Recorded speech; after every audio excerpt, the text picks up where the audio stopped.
1번 문제는 부처가 제시한 집단 직업 상담을 위한 3단계 모형이 있죠. 정말 잘 나옵니다. 이거는 별표 치시고 꼭 여러분들이 섭렵하셔야 됩니다.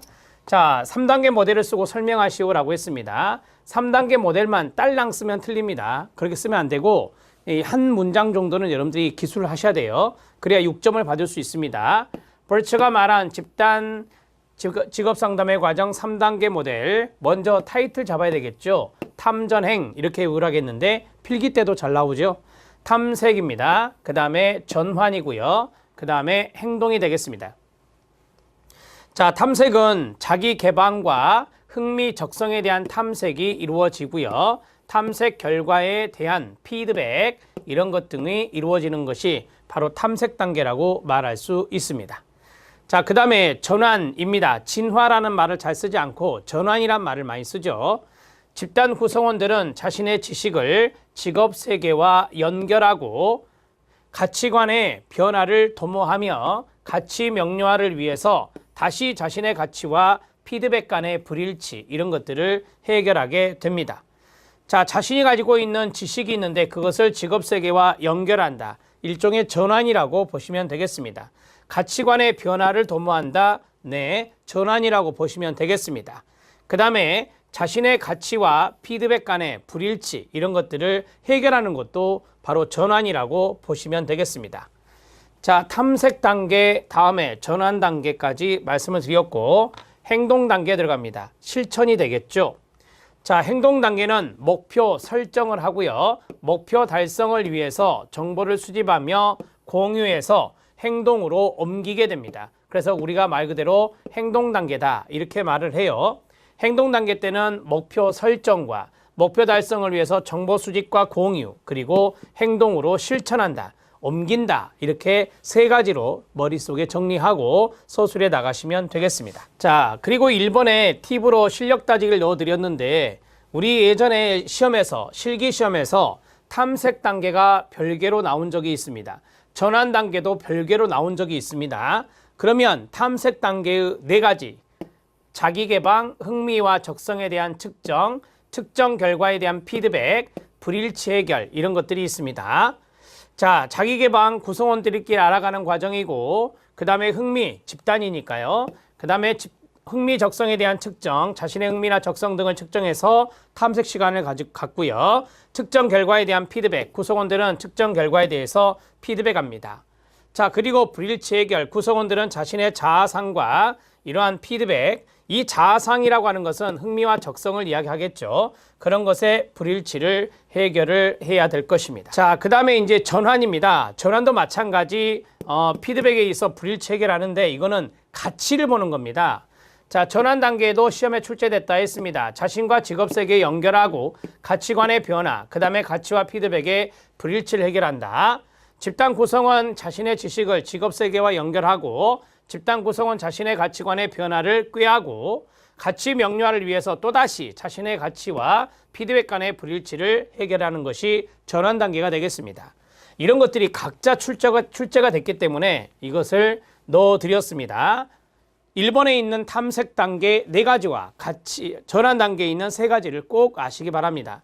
행동 단계는 자, 아직까지는 출제되지 않았습니다. 첫 번째는 목표 설정과 행동 계획의 개발, 두 번째는 목표 달성을 촉진하기 위한 자원의 탐색, 세 번째는 정보의 수집과 공유, 그 다음에 즉각적, 장기적 의사 결정이 되겠습니다. 이 4가지로 이루어져 있는 게 행동 단계입니다. 자, 행동의 목표를 설정하고 계획을 수립하고요. 목표 달성을 용이하게 할 수 있는 자원을 탐색하고요. 정보의 수집과 공유, 의사결정을 위한 정보 수집과 서로 이것을 집단원들끼리 공유합니다. 즉각적이고 장기적인 의사결정, 실천에 관한 의사결정을 해서 행동으로 옮기게 되는 것입니다. 이것을 행동 단계라고 말을 하죠. 자, 정리가 끝났습니다. 2번 들어갑니다. 자, 2번은 인터넷을 통한 사이버 상담의 필요성입니다. 자, 필요한 이유를 쓰시오. 몇 가지를 쓰시오. 그렇게 나오지 않았습니다. 예전에도 이런 문제 나왔었습니다. 출제가 됐었고요. 자, 첫 번째는 보다 많은 사람들에 대한 상담 서비스 제공을 위해서입니다. 두 번째는 상담의 대중화와 함께 상담 분야의 발전을 위해서입니다. 자, 저는 필요한 이유를 두 가지로 했는데 이렇게 좀 구조화를 했습니다. 예전에 답안은 이렇게 안 돼 있었는데요. 구조화를 해서 여러분들이 조금 이해할 수 있게 도와드렸습니다. 첫 번째는 보다 많은 사람들에 대한 상담 서비스 제공입니다. 인터넷 이용자층의 증가와 함께 내담자 주도성, 자발성, 익명성, 시공간적 제한으로부터의 자유, 이런 것들이 이제 다 사이버 상담의 장점입니다.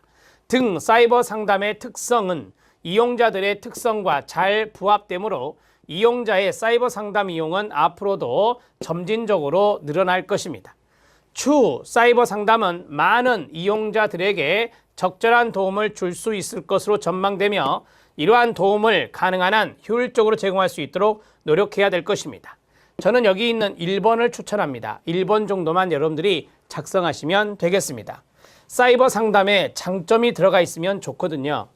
자, 그 다음에 두 번째 들어갑니다.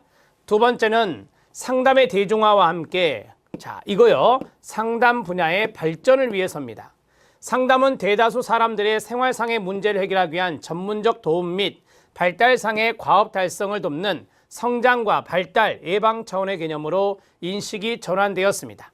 이러한 인식의 전환은 상담의 대중화를 가져오게 되었고 사이버 상담에 대한 인식 전환 및 대중화에도 기여한 바가 많습니다. 사이버 상담을 이용하는 사람들의 상담 서비스 경험은 상담 일반에 대한 인식 전환의 계기가 되어서 사이버 상담의 발전이 전체 상담의 대중화에 기여할 것으로 보입니다. 저는 여기 3번을 여러분들에게 추천합니다. 이걸 다 쓰실 필요가 없어요. 3번을 여러분들이 쓰시면 됩니다. 자, 5점짜리이기 때문에 앞에 있는 첫 번째 것과 그 다음에 두 번째에 있는 이 내용들을 연결해서 작성하시면 됩니다. 구조화해서 작성하십시오. 이렇게 두 개로 해서 쭉 작성해 주시고 쭉 작성해 주시면 됩니다. 이런 식으로 작성하시면 충분히 여기에 점수를 받을 수 있습니다. 첫 번째는 보다 많은 이용자들에게 상담이 필요한 분들에게 상담을 해드릴 수 있다는 측면, 사이버 상담의 장점을 부각시키시고요. 그 다음에 사이버 상담의 대중화와 함께 상담 분야의 발전, 이런 것들이 바로 이제 상담의 대중화에 영향을 많이 끼칠 것이다. 이런 것들이 3번에 들어 있습니다. 저는 이제 기승전결을 하다 보니까 이렇게 작성한 거고 여러분들은 3번 정도를 작성하시고 앞에는 1번 정도를 작성하시면 되겠습니다.